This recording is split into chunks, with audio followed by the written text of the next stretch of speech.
Don't know how you may likely want to preach your gospel, but it requires material resources to make it go around the earth. That's why Christ, through his preaching, says through his prosperity, or the prosperity of his people, shall his gospel be spread abroad. So material resources is necessary. And in as much as so many persons has made difference in the world of discipling or discipleship, raising people in the way of God, so will God's Spirit enable his children here in Africa to bring out the best in them in the area of leadership. Because leadership is the key. Is the key. If leadership fails, every other area will be lagging.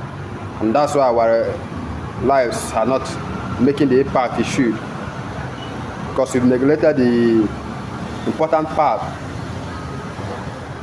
to really emphasize so much on the things which could naturally happen if the other part works so well.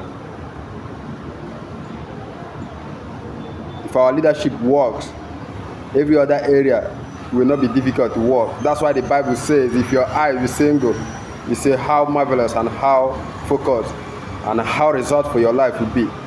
But when you are distracted, because the one which ought to be single is not single, it's multiple. So the essence of being focused will not be obtained.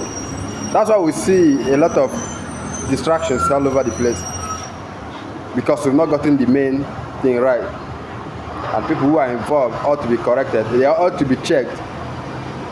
If we put so much pressure we put on the religious leaders into our political leadership, sincerely the change we will notice in a very short time will amaze every one of us.